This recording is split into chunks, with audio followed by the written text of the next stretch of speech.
Assalamualaikum warahmatullahi wabarakatuh. Apa kabarnya anak-anak? Semoga selalu sehat. Baik, kali ini Pak Agus akan menjelaskan tentang momen inersia. Ini masih bab yang sama di dinamika rotasi. Baik, untuk momen inersia ini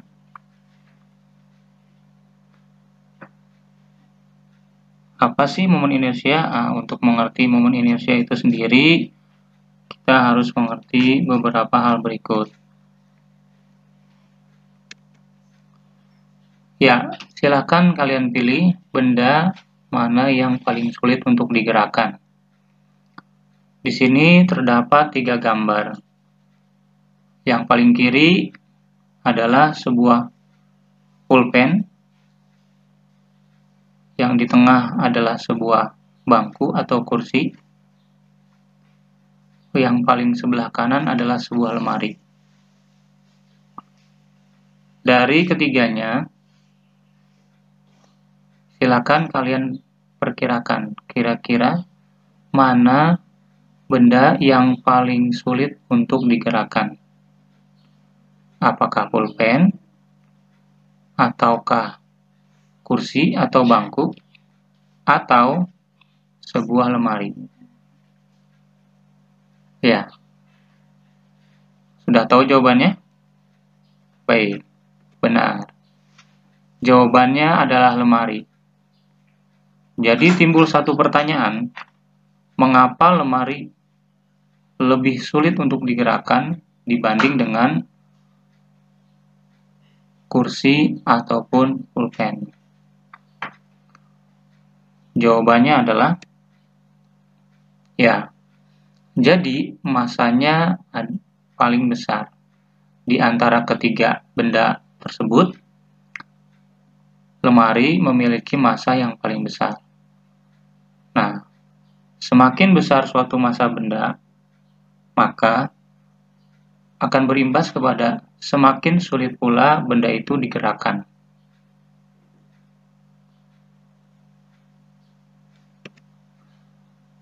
Pertanyaan selanjutnya adalah, masih dengan benda yang sama, cuma memiliki pertanyaan yang beda, yaitu silakan kalian pilih benda mana yang paling sulit diputar. Jadi kalau tadi paling sulit digerakkan itu masih umum. Kebanyakan kalau digerakkan lebih ke arah gerak lurus ya. Misalnya kita dorong ke kanan, ke kiri, ke depan, ke belakang, seperti itu. Tapi kalau sulit untuk diputar, berarti ada proses di mana dia mengalami perputaran, di mana sudah kita bahas bahwa benda yang berputar itu harus punya yang namanya poros. Di antara ketiga ini, kira-kira mana yang paling sulit diputar? Ya, silakan dijawab. Baik. Ya, jawabannya kembali sama, yaitu lemari. Nah, pertanyaannya mengapa? Mengapa lemari sulit untuk diputar? Nah, ternyata momen inersianya yang paling besar. Nah, semakin besar momen inersia suatu benda, maka suatu benda itu akan semakin sulit untuk diputar.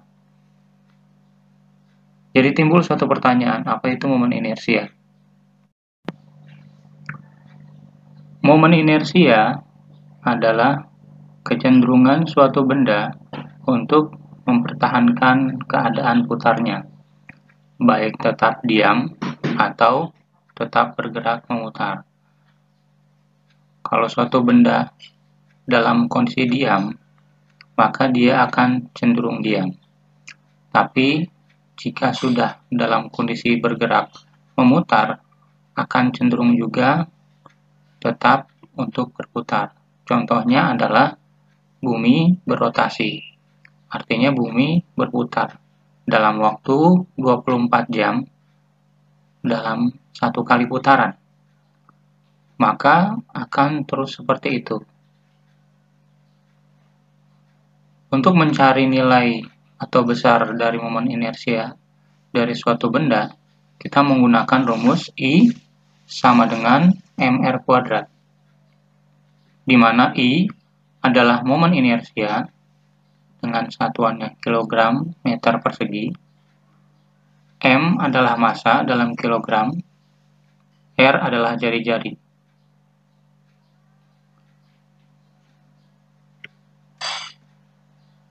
Nah, ini ditampilkan beberapa momen inersia dari berbagai benda. Fokus kita di sini ada 3 benda. Yang pertama itu adalah batang. Yang kedua adalah silinder. Yang ketiga adalah bola. Batang ini ada pada gambar 1 dan 2. Silinder ada pada gambar 3 dan 4. Dan bola terakhir ada pada gambar 5 dan 6. Untuk batang di sini ada 2 posisinya, yaitu saat porosnya di tengah di nomor 1 atau di pusat, dan yang kedua adalah jika porosnya melalui ujung, pas di ujung dari batang tersebut. Nah, ini menghasilkan rumus momen inersia yang berbeda. Saat melalui pusat, momen inersianya sama dengan 1/12 ml kuadrat, sedangkan saat di ujung 1/3 ml kuadrat.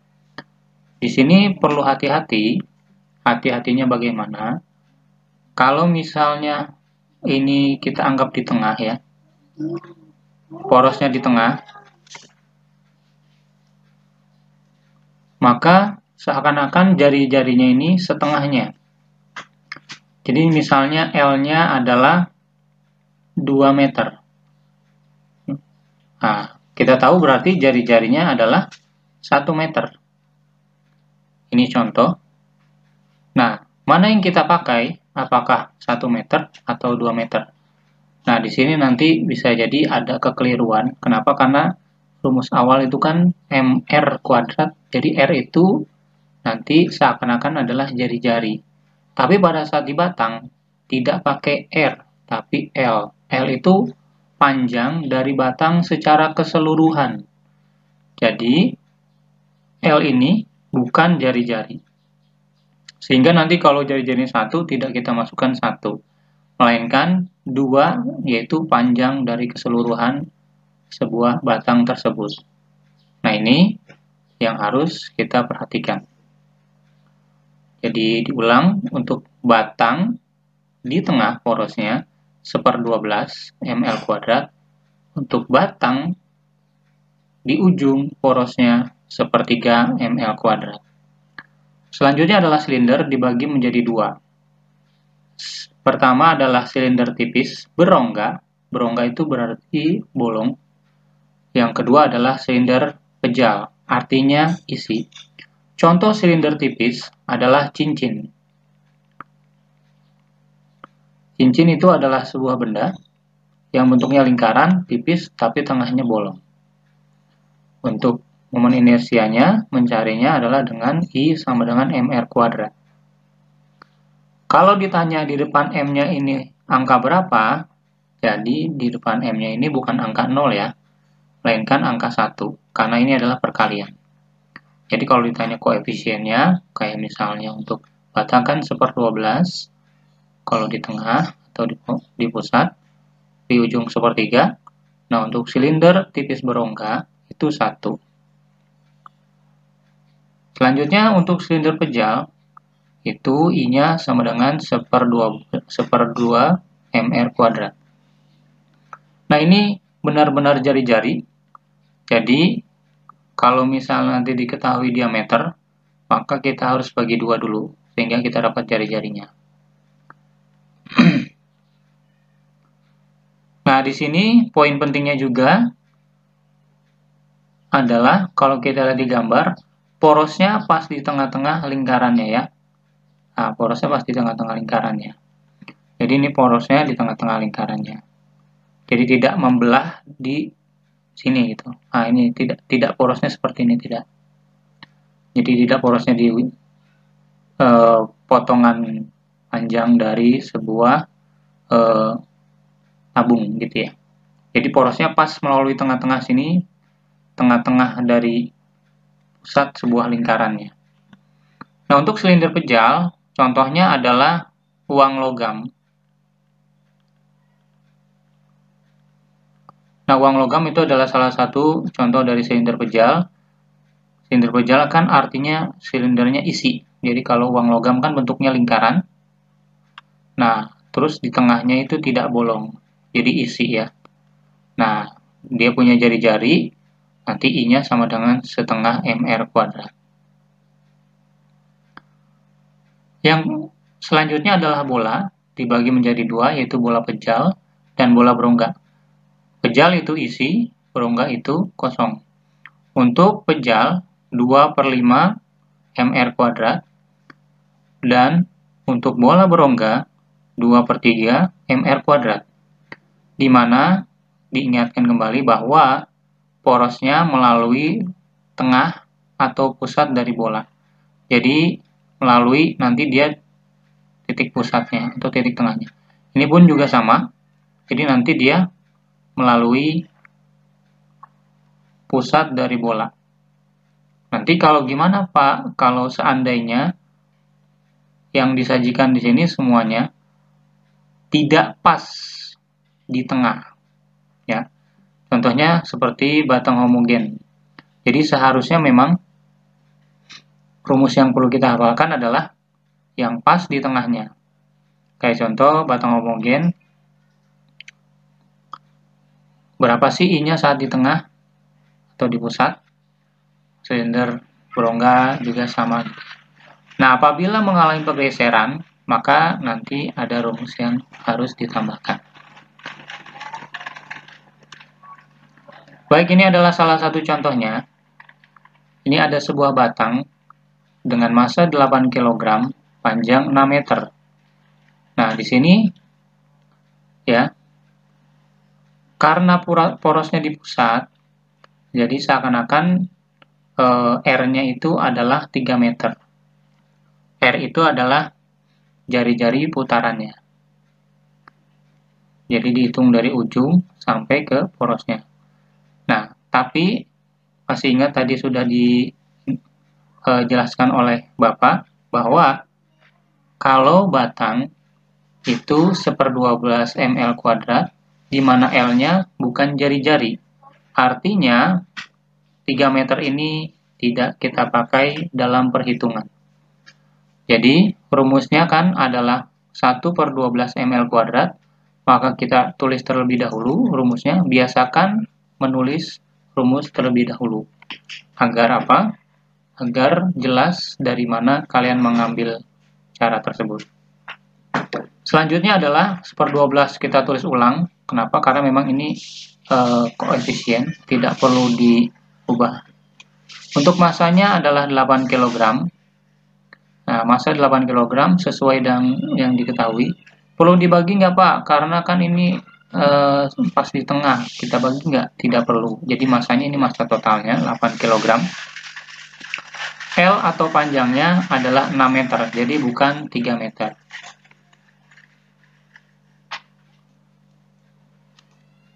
Selanjutnya adalah setelah kita kali 6-nya di kuadrat 36 dikali 8, maka akan menghasilkan 288. Setelah itu kita kali dengan 1/12, kita dapatkan angka 24 kg meter persegi. Perhatikan satuannya, jadi dalam mengerjakan soal, selalu di akhir satuannya dicantumkan. Nah, ini pentingnya anak-anak ya.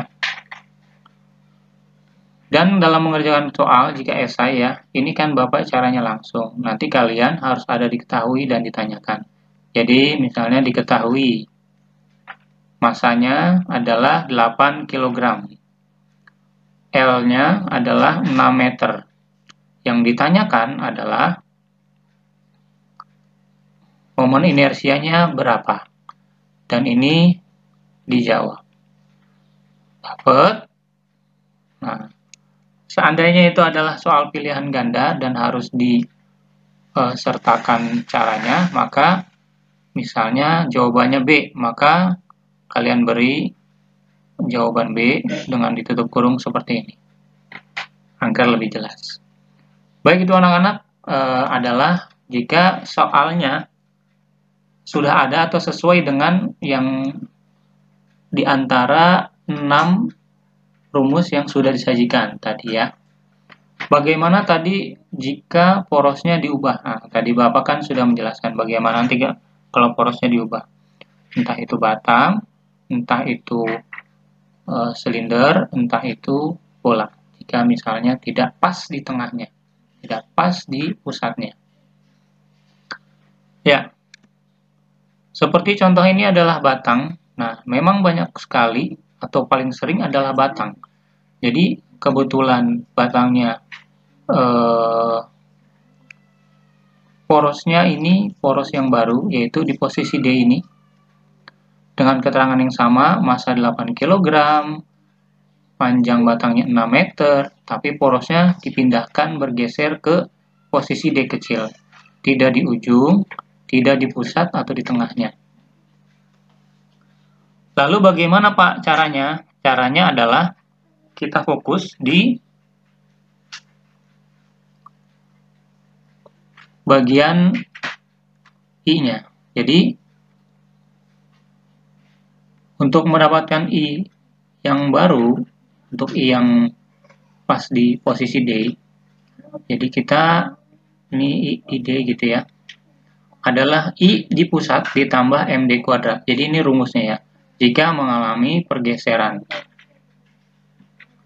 Di mana I itu momen inersia, M itu adalah massa, R jari-jari, D jarak poros dari tengah. Nah, di sini kita lihat ya.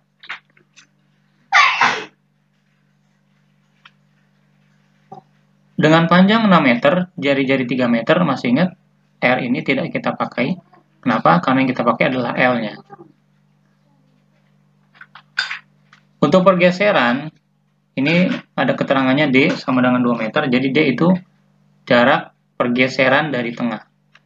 Jadi bukan dari pinggir. Kalau dari pinggir ini 1 meter, dan ini tidak kita pakai. Yang kita pakai dari tengah, sampai dia posisi yang baru ini di mana? Jaraknya dari tengahnya 2 meter. Nah, ini kita tulis 2 meter. Nah, lanjut aja kita langsung masukkan rumusnya. Gunakan rumusnya. I sama dengan 1/12 ml kuadrat ditambah md kuadrat. Ingat anak-anak, kalau nanti kalian mengerjakan untuk keterangan massa, panjang, sama D-nya, itu harus ada diketahui dan ditanyakan ya. Ini kebetulan Bapak langsung dijawab. Jadi I-nya sama dengan 1/12 ml kuadrat ditambah md kuadrat. Nah, selanjutnya kita masukin 1/12-nya, M-nya diganti dengan 8, sesuai keterangan. L-nya 6, panjangnya ya, bukan jari-jari. Terus jangan lupa kuadrat, yang sering dilupakan kadang kuadratnya. Nanti bisa jadi pada saat kalian mencari momen inersia, salah gara-gara tidak dikuadratkan atau lupa untuk mengkuadratkan. Ditambah M, massanya 8. D-nya tadi kita tahu pergeserannya 2 meter. Ini pun dikuadrat. Nah, setelah kita dapatkan 8 kali 6 kuadrat adalah 28. 8 dikali 2 kuadrat adalah 32. Lalu 288 dikali 1/12 adalah 24. Ditambah 32, kita dapatkan angka 56 kg meter persegi.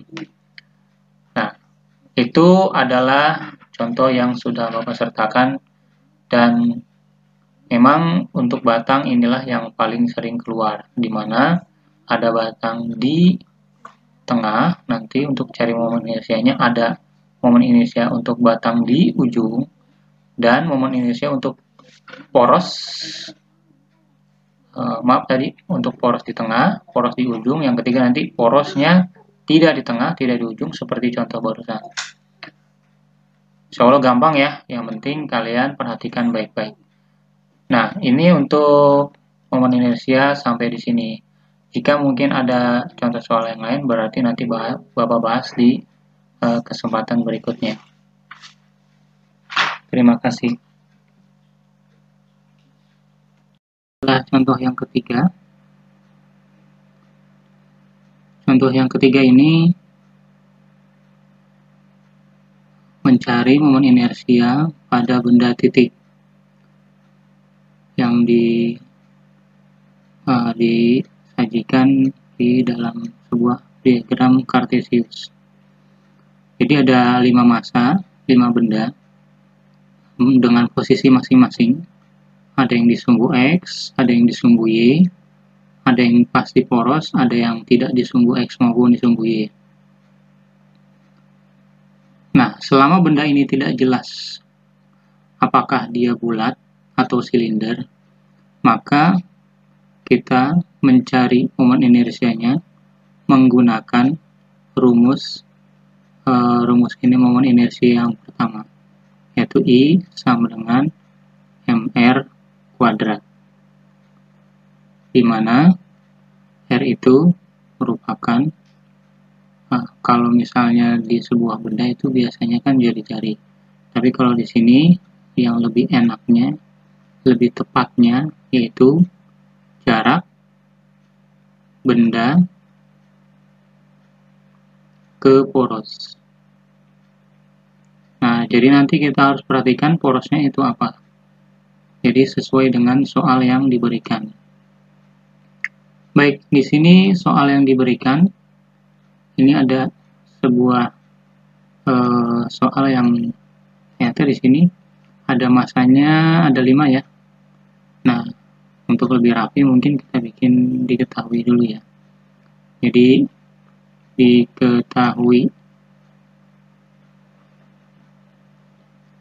yang diketahui adalah M1 1 kg, M2 2 kg, M3 3 kg, M4 4 kg, M5 5 kg.